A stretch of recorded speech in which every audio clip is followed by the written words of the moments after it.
नमस्कार दोस्तों, आप सभी का मेरे YouTube channel diamond mind academy पर बहुत बहुत स्वागत है। दोस्तों, यदि आप चैनल पर नए हो तो चैनल को सब्सक्राइब कर लीजिएगा, इस वीडियो को ज़्यादा से ज़्यादा शेयर कीजिएगा और लाइक कीजिएगा। दोस्तों, आज की जो क्लास है उसमें मैं बताऊंगा आपको शुड का यूज़ कब करना है। तो चलिए बिना टाइम वेस्ट किए हम स्टार्ट करते हैं। दोस्तों, शुड का यूज़ आपको कब करना है? आपको जब हिंदी के वाक्यों के लास्ट में मेरे चाहिए या फिर करना चाहिए। कुल मिलाकर यदि हम बात करें कि जो हिंदी के सेंटेंस है उसके लास्ट में या अंत में आपको करना चाहिए या फिर चाहिए आता है तो आपको फिर शुड का यूज करना है। उसके बाद यदि हम बात करें शुड का यूज आपको जो है किसी कर्तव्य या आपकी ड्यूटी निभाने के लिए करना है तो फिर आपको शुड का यूज करना चाहिए। इसके अलावा यदि हम बात करें तो हम किसी को एडवाइस देते हैं, जैसे तुमको पढ़ाई करना चाहिए, है ना, तुमको इंग्लिश बोलना चाहिए, तो हम एडवाइस या फिर सलाह दे रहे हैं, तो उस सेंस में भी आपको जो है शुड का यूज करना है। तो समझ में आ गया होगा। तो चलिए हम स्टार्ट करते हैं। और एक बात याद रखना है, शुड का यूज आपको सभी ऑल सब्जेक्ट के साथ करना है। ऑल सब्जेक्ट के साथ आपको शुड का यूज करना है ना, चाहे वो सिंगुलर हो, प्लूरल हो या फिर कुछ भी हो, ठीक है। और इसके साथ आपको वर्ब की फर्स्ट फॉर्म का यूज करना है। कौन सा यूज करना है? वर्ब की फर्स्ट फॉर्म का यूज करना है। तो चलिए एक सेंटेंस के माध्यम से हम समझते हैं। जैसे मैंने यहाँ पर एक सेंटेंस लिखा, तुम्हें स्कूल जाना चाहिए।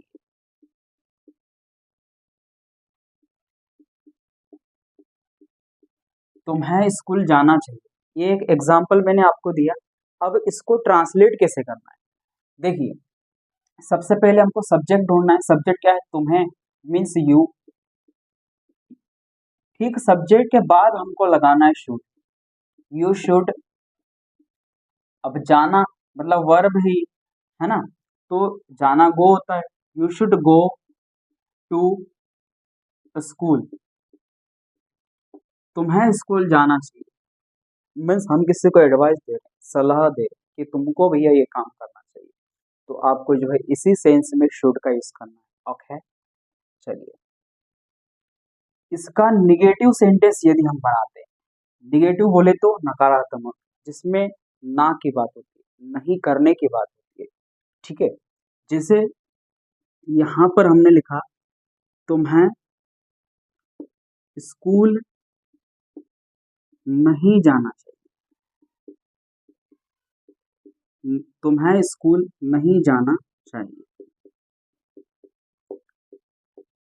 जैसे मान लो हमारे घर वाले हमको बोलते हैं या हमारे अच्छे बड़े लोग हमको बोलते हैं कि तुम्हें स्कूल जाना चाहिए, लेकिन वहीं हमारे यार दोस्त होते हैं जो हमारे लेवल के होते हैं, वो हमको बोल देते हैं तुम्हें स्कूल नहीं जाना चाहिए, क्योंकि उनके साथ खेलना कूदना या इधर उधर भागना ये सब चीजें होती है कि नहीं होती है, तो उसमें वो बोल देते हैं, ऐसे सेंस में नेगेटिविटी होती है। तो यहाँ पर इसको कैसे बनाना है?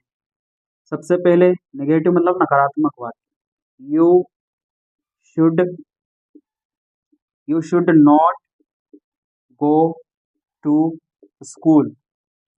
You should not go to school, it means तुम्हें स्कूल नहीं जाना चाहिए।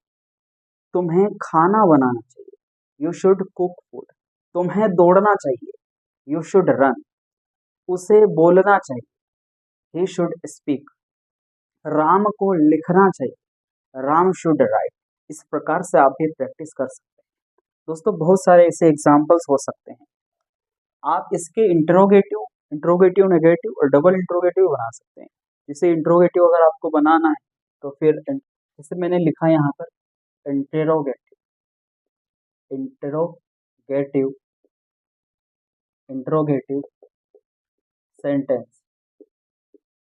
तो इससे पहले आपको एक स्ट्रक्चर बता देता हूँ जिससे आपका काम आसान हो जाए।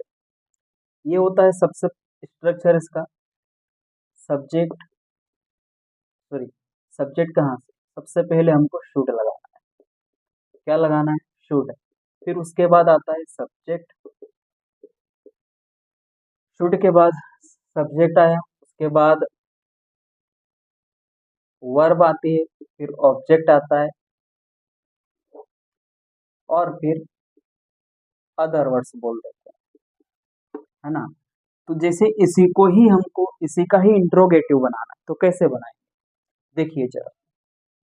क्या तुम्हें, इंट्रोगेटिव मीन्स होता है क्वेश्चन दोस्तों, प्रश्न बनाना, प्रश्नवाचक वाक्य। क्या तुम्हें स्कूल जाना चाहिए? क्वेश्चन भी लगाना है, क्वेश्चन है तो क्वेश्चन मार्क लगाना है। क्या लगाना है? क्वेश्चन मार्क लगाना है।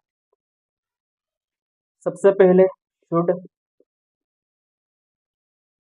यू, फिर verb should you go to school. क्या बोला हम? क्या तुम्हें स्कूल जाना चाहिए? Should you go to school. तुम्हें, क्या तुम्हें सुबह जल्दी उठना चाहिए? Should you get up early in the morning. इस प्रकार से एक और वाक्य हम लेते हैं और आगे बढ़ते हैं। सबसे पहले यहाँ एक सेंटेंस लेते हैं हम, फिर उसको समझेंगे। हमें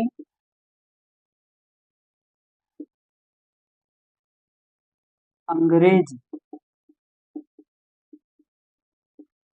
बोलना चाहिए। हमें अंग्रेजी बोलना चाहिए। हमें क्या काम करना चाहिए? हमें अंग्रेजी बोलना चाहिए। तो यहाँ पर we should, we should speak English. क्या हो जाएगा? We should speak English. हमें अंग्रेजी बोलना चाहिए। We should speak English. तुम्हें इंग्लिश बोलना चाहिए। You should speak English. तुम्हें इंग्लिश नहीं बोलना चाहिए। You should not speak English. यहाँ पर हम इसका निगेटिव बनाएंगे तो वो क्या होगा? हमें अंग्रेजी नहीं बोलना चाहिए। नहीं बोलना चाहिए। क्या है सेंटेंस दोस्तों? हमें अंग्रेजी नहीं बोलना चाहिए, हमें किसी काम को नहीं करना चाहिए, ऐसा यहाँ पर सेंस है। तो देखिए, वी शुड नॉट, शुड के बाद तुरंत नॉट लगाना है। देखो स्ट्रक्चर में मैंने आपको बताया, we should not speak English. ये दोस्तों इसका नेगेटिव सेंटेंस हो गया। अगर हम इसका इंटरोगेटिव बनाएंगे, मतलब क्वेश्चन बनाएंगे, तो कैसे बनेगा ये भी आपको देखना है।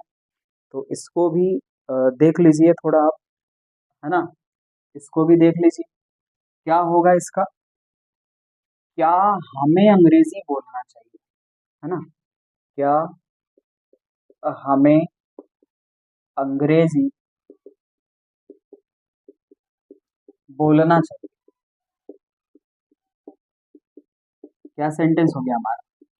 क्या हमें अंग्रेजी बोलना चाहिए। क्वेश्चन मार्क लगाना जरूरी है दोस्तों। जब इंटरोगेटिव सेंटेंस होता है ना, तो वहां पर आपको जो है क्वेश्चन मार्क लगाना जरूरी हो जाता है।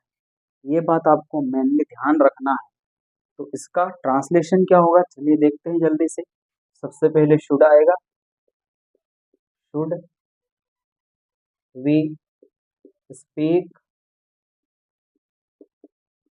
Should we speak English, question mark लगा दिया। ये इसका ट्रांसलेशन हो गया, शुड वी स्पीक इंग्लिश। जैसे क्या हमको दौड़ना चाहिए, तो इसका इंग्लिश ट्रांसलेशन क्या होगा? क्या हमको दौड़ना चाहिए, शुड वी रन। क्या हमें बोलना चाहिए, शुड वी स्पीक। क्या हमें लिखना चाहिए, शुड वी राइट। इस प्रकार से आप भी ट्रांसलेशन कर करके सीख सकते हैं या फिर प्रैक्टिस कर सकते हैं। तो आज मैंने आपको जो है शुड का यूज करना सिखाया। ड्यूटी या फिर हम बोल सकते हैं किसी को एडवाइस या फिर अन्य चीजों के लिए जो है शुड का यूज करना चाहिए या फिर चाहिए के सेंस में किया जाता है। तो मैंने आपको सबसे पहले सिंपल सेंटेंस बनाना बताया, उसके बाद नेगेटिव सेंटेंस बनाना बताया, और उसके बाद मैंने आपको इंटरोगेटिव मतलब प्रश्नवाचक, है ना, या क्वेश्चन बनाना भी सिखाया। इसी के साथ आप इसका जो है डबल इंट्रोगेटिव भी बना सकते हैं। तो उम्मीद करता हूँ ये सेशन आपको अच्छा लगा होगा। अगर आपको लगता है कि जानकारी काम की मिली और चैनल पर नए हो तो चैनल को सब्सक्राइब कर लीजिएगा। इस वीडियो को देखने के लिए बहुत बहुत धन्यवाद। Thank you so much.